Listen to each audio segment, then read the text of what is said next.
This week, on the record, a man on death row could soon walk free. Why the St. Louis County prosecutor says Marcellus Williams is innocent. Wesley Bell is on the record.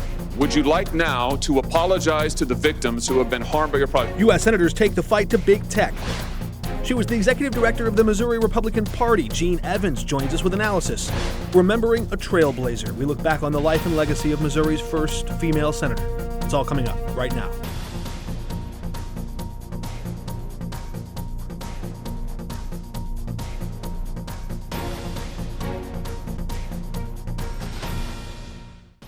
Welcome to The Record. I'm Mark Maxwell. Missouri nearly executed Marcellus Williams for the brutal 1998 stabbing death of Felicia Gale back in 2017. Former Republican Governor Eric Greitens halted that execution hours before Williams was to be put to death. Greitens said back then, 7 years ago, that there was new DNA evidence from the crime scene throwing that conviction into question. This week, a new development in that case. St. Louis County Prosecutor Wesley Bell filed a motion to vacate that conviction. The St. Louis County prosecutor, who is also now running for Congress, joins us now on the record. Good to have you with us. Good to be here. Are you filing this motion because you believe Marcellus Williams is innocent or because you oppose the death penalty? No, we're filing it, as the motion said, because there are serious questions about this conviction. And, you know, our job, we recommend people go to jail. That's part of our job, and I think it's important that we have safeguards in place to make certain that we get it right. And so whatever your position is on the death penalty is irrelevant to this conversation, because I don't think anyone wants to see someone who may be in fact innocent be executed or incarcerated for that matter. And so it's important for us to get it right. There is evidence that the jury at the time would not have been able to see, because we're talking about DNA evidence. I think it's called contact DNA, which was not on the murder weapon, on the knife. On the murder weapon. That, from some unknown man. Someone that Mr. Williams has been excluded as potentially it wasn't him, the individual, yeah. Correct. And so what we have initially asked the Supreme Court to do is give us time to investigate this. And so we have filed that motion, and we have started that process. And I think at the end of the day, we want to make certain we get it right. I think people want to know, though, does the existence of DNA evidence, someone else's DNA on the murder weapon, prove that he didn't do it? Or does it just mean somebody else was there before or after? Well, it certainly calls into question the conviction, at the very least. What our office has asked is that we want to have time to complete our investigation, which we have started with the assistance of Lathrop, who is working with us on a pro bono basis, St. Louis County Police, who are also working with us on this investigation. And we want to make sure we get it right. And I'll say this, Mark, if we conduct our investigation and we find that that Mr. Williams is in fact guilty, we haven't lost, the Supreme Court hasn't lost anything. Well, it has.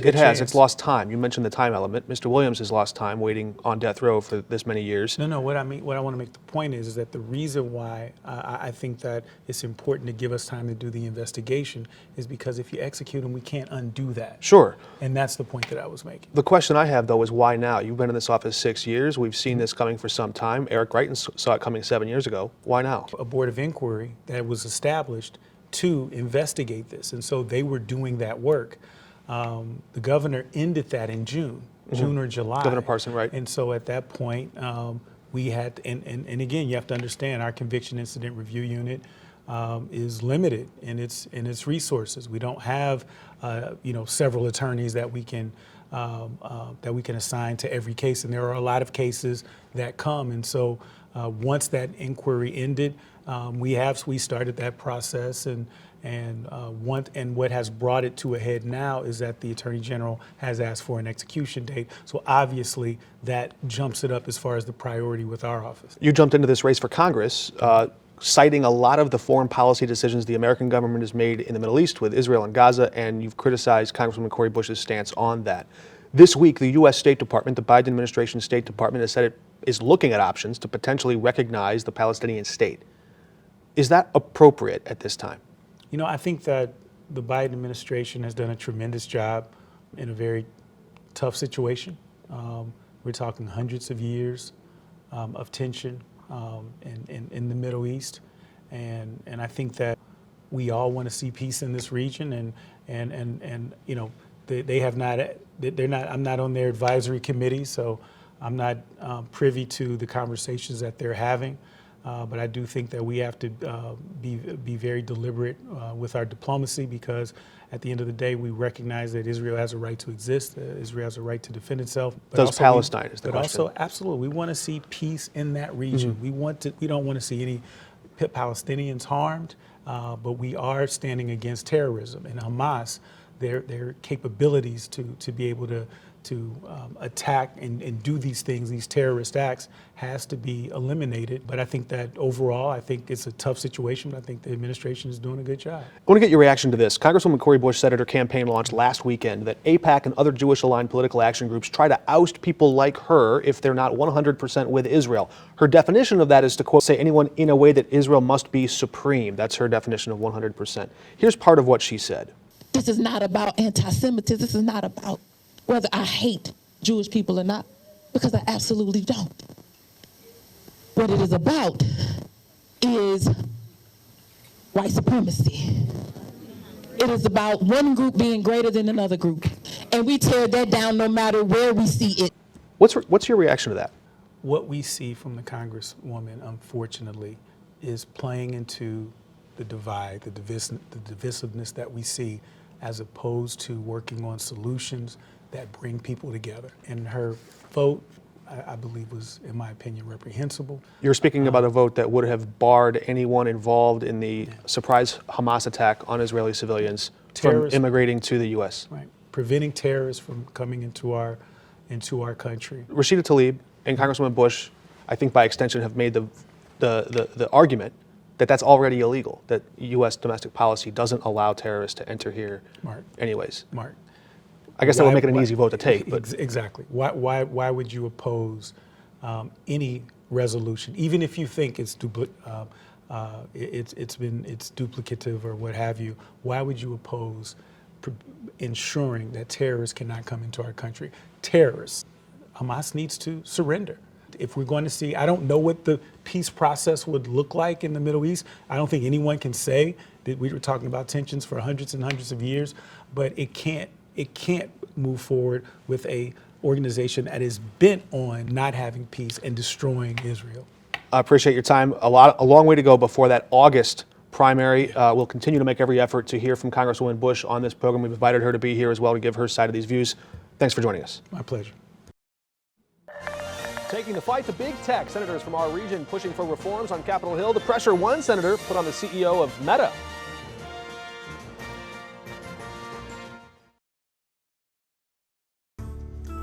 The defund the police debate is evolving.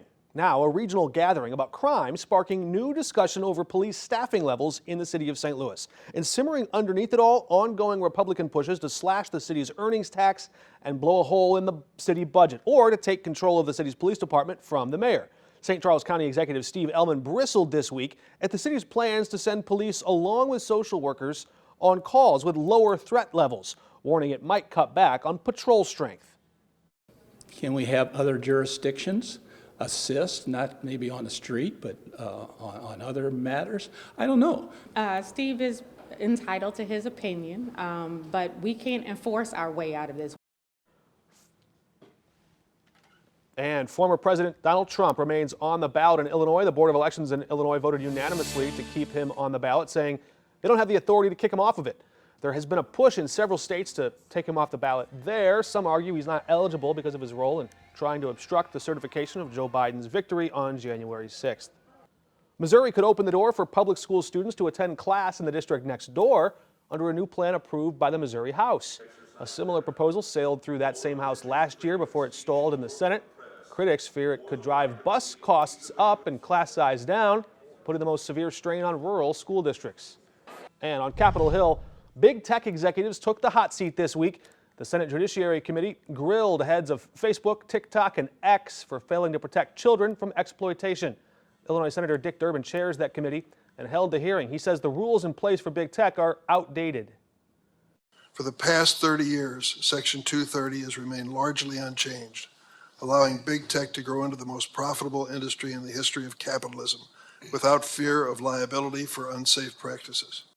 And some emotional moments when family members whose loved ones suffered sexual abuse or bullying online showed up in person there. Missouri Senator Josh Hawley demanded CEO of Meta Mark Zuckerberg apologize directly to them. There's families of victims here today. Have you apologized to the victims? Would you like to do so now? Well, they're here. You're on national television. Would you like now to apologize to the victims who have been harmed by your product? Show them the pictures. Outside the theatrics, big tech lobbyists have successfully killed any efforts to break them up through stronger antitrust reform or regulating greater revenue sharing with the content creators. When we come back, a rare open seat in Congress, which Republicans might run to represent St. Charles, Wentzville, and Jefferson City in D.C. One of Missouri's senior statesmen announced he'd step aside and not seek a 9th consecutive term in Congress. It was 1 month ago when Republican Congressman Blaine Luetkemeyer said he's bowing out, sending the rest of the ambitious Missouri Republicans into a bit of a frenzy to try and run for that rare open seat. She's the former executive director of the Missouri Republican Party. Jean Evans, now on the record. It's good to have you with us. Great to be here. Help us handicap the race here a bit. We understand that State Senator Mary Elizabeth Coleman and former State Senator Bob Onder both running for this seat, maybe some others soon. Yeah, there's a mid-Missouri candidate that looks to be getting in named Taylor Burks. He originally ran for the 4th Congressional until he was redistricted out of that seat. Now, you don't actually have to live in the congressional seat to run for it, but it is, preferred. What do you think voters in that part of Missouri, I mean, that grabs some of the suburbs in the north and south of St. Louis, a lot of that middle Missouri that you mentioned. What is the Republican base in that part of Missouri looking for in a candidate for Congress? They're looking for a very conservative, pro-life candidate that's going to challenge Joe Biden on some hot issues like immigration, the economy, and probably inflation, those sort of things, national security, those type of things. On the pro-life issue, the abortion issue, there was a recent poll from Remington Research and the Missouri Scout. It found strong support in Missouri for restoring Roe, not just rolling back the abortion ban, but all the way back to Roe, allowing abortion restrictions really only in that 3rd trimester. I'm kind of paraphrasing the question a bit. But how does it change the dynamics of a Republican primary if a question like that is on the ballot in August? Well, in August, I don't know if it affects the Republican primary as much. For the most part, Republican voters are pretty steadfastly pro-life. Now, do they want exceptions? That's where there's some division. It seems like only about 10% of primary voters do like the current law that has no exceptions for rape and incest. 10%? 10% in the polling I've seen.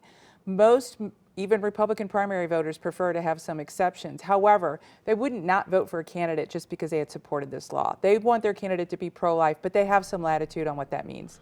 It's interesting, and as we've discussed on this program, the governor may have some input, and the legislature may have some input on whether they try to change the initiative petition rules first in August and then let the abortion question go in November.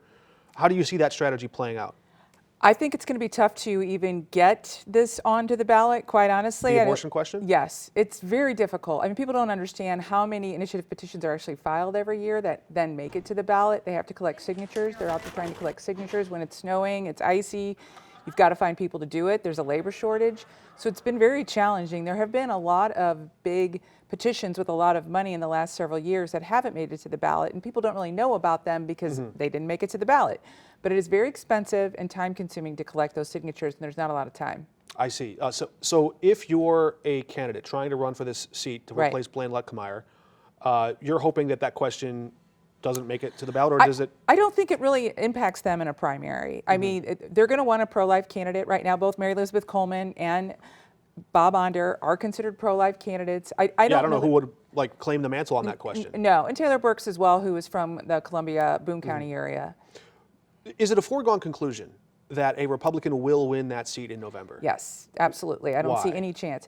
I think it's over 60% considered red voters. It's a very Republican district with St. Charles and a lot of rural areas. So it is a very red district. Not long ago, parts of Missouri were more in play. A purple state. It used to be, I mean, just a decade ago or so. What changed? Well, I think a lot of it has to do with how far the Democrat Party has moved to the left.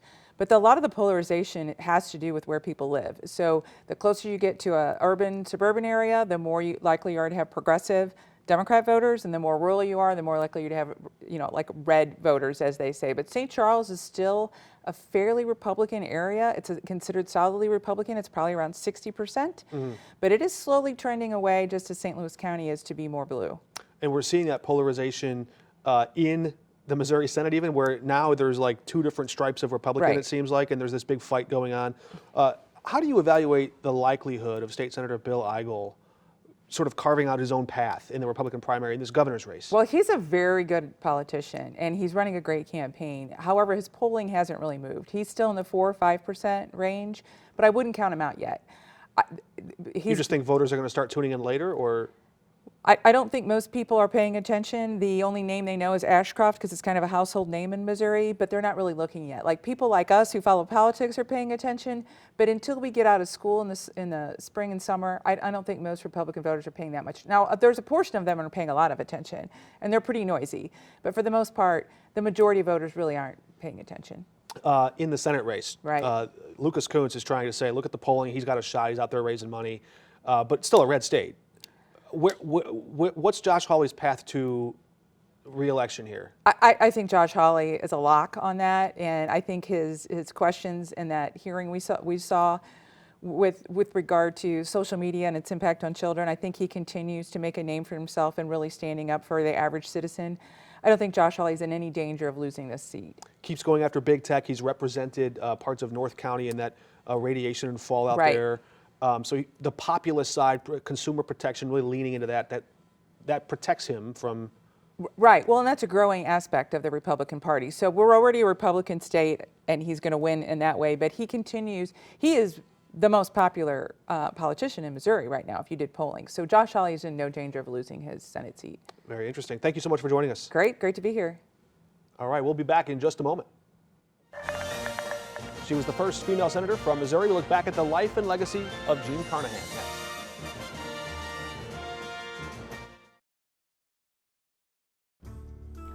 Before we leave, let's check the record and remember Missouri's former First Lady and U.S. Senator Jean Carnahan.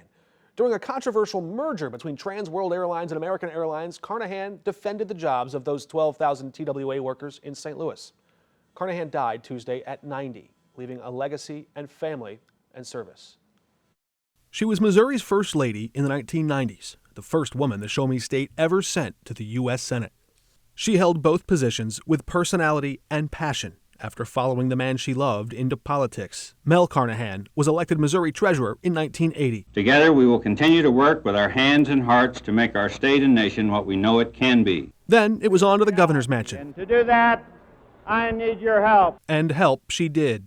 As the state's First Lady, she focused on preservation and restoring history to the governor's mansion. But we're doing something different. We're adding children to the fountain. So we hope that it will have a message there when people see the children that are on the fountain. The couple was inseparable. He had his heart set on working in Washington. But after his sudden passing in 2001, she would go in his place. Should the people of Missouri elect my husband, I pledge to take their common dreams to the United States Senate.